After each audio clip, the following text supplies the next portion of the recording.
자, 예비 신랑 신부가 호텔을 결혼식 때문에 예약해놨는데 결혼식 50일을 앞두고 일방적으로 취소가 돼서 논란이 일고 있습니다. 신라 호텔인데요.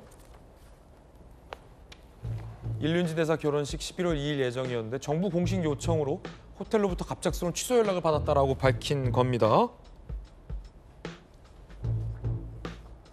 신라 호텔이 취소 대상자들과 협의를 진행 중이고 11월 초 국가 행사가 예정돼 있다 부득이하게 예약 변경을 안내한 겁니다. 그런데 결혼식을 50일 남겨두고 아무리 국가 행사더라도 예약을 일방적으로 취소한다면 이 이용자들 입장에서는 황당할 수밖에 없을 것 같은데요. 자, 그러자 야당에서 이렇게 비판합니다. 주진우 의원, 자유민주주의 국가에서 있을 수 없는 일, 정부 한마디에 결혼식이 무산됐다. 정부는 호텔에 예식 취소 요청한 적 없다라고 또 반박합니다. 김관삼 의원님, 이거 어떻게 된 겁니까? 일단 아마 에이펙 관련해서 특히 이제 거대 세계 두 국가의 정상이 우리나라를 방문하죠. 이제 미국의 트럼프 그리고 중국의 이제 시진핑 방문하는데 이제 트럼프 전 대통령이 전에 이제 한국을 방문했을 때는 남산에 있는 하얏트 호텔을 묵었어요. 그런데 시진핑 은 신라 호텔에 묵었다고 합니다. 신라 호텔을 선호하는 거죠. 11월 초라고 하는 거 보니까 아마 신라 호텔을 선호하는 것 같아요.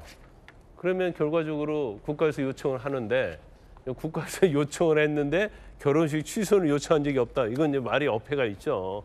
그 말은 신라 호텔을 비워둬라. 시진핑이 묵을 수 있도록 그 말이기 때문에 결국은 취소를 하는 얘기가 똑같죠. 그래서 이제 우리가 일종의 어떻게 보면 이제 공공의 이익, 국가 이익과 개인의 어떤 이익이 충돌했을 때 과연 항상 개인적인 사람이 피해를 봐야 하느냐 이제 그런 문제가 있어요. 근데 아마 저런 내용인지 신라 호텔은 괜히 어떻게 보면 경제적으로 여유가 있는 사람들이 가장 선호하는 그런 이제 특급 호텔 아닙니까? 결혼식 하는 데 있어서.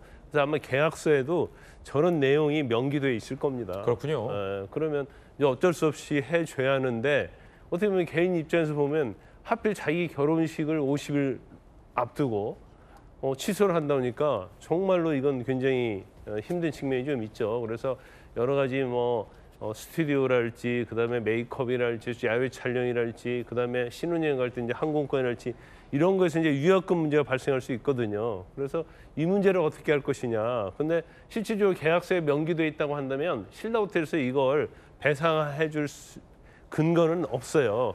그렇지만 적어도 국가적인 사업을 위해서 개인이 손해를 입었다고 한다면 일단 다시 아마 다른 곳을 해서 애식 올리기가 쉽지 않을 겁니다. 그래서 거기에 대한 손해는 신라 호텔 정도의 큰 기업이면 그거에 대해서는 좀 보상을 좀 해주는 게 맞지 않을까 싶습니다. 네, 조경 변호사님. 네, 갑작스러운 조치이기 때문에 이로 인해서 피해를 보는 분들에게는 충분한 조치는 호텔에서 해야 되겠죠. 근데 제가 문제를 지적하고 싶은 건 이걸 꼭 정치적 공방의 소재로 삼아야 되느냐. 주진우 의원 말씀이 정부에서 압박해가지고 취소했냐. 따지고 보면 결과적으로는 그렇게 돼 있지만 정부가 신라 호텔 그때 싹 비워라 이렇게 얘기했겠습니까? 그리고 이제 사전에 이런 일정이 조정될 때는 정상급이 어떻게 몇 명이 어떻게 올지 어디를 숙소로 잡을지에 대해서 사전에 다 정한 게 아니라 준비 과정에서 확정이 되기 때문에 불가피한 조치였다고 이해될 만한 거죠. 다만 실제 이제 피해를 보는 분들이 생긴 문제에 대해서는 불편함이 없도록 호텔 측이 적절한 조치를 취할 수밖에 없는 상황이고 이제 그렇게 양해하면 될 일인데 굳이 그걸 정부가 그러면 주진우 의원이 만약에 이런 정책 결정을 해야 된 당사자면 어떻게 하실 생각입니까? 그냥 무조건 비판만 하고 볼 일이 아니라 적어도 국가적 행사에서 불가피하게 발생하는 이런 일에 대해서까지 정치 공방의 소재로 삼는 것은 좀 보기가 불편해 보입니다.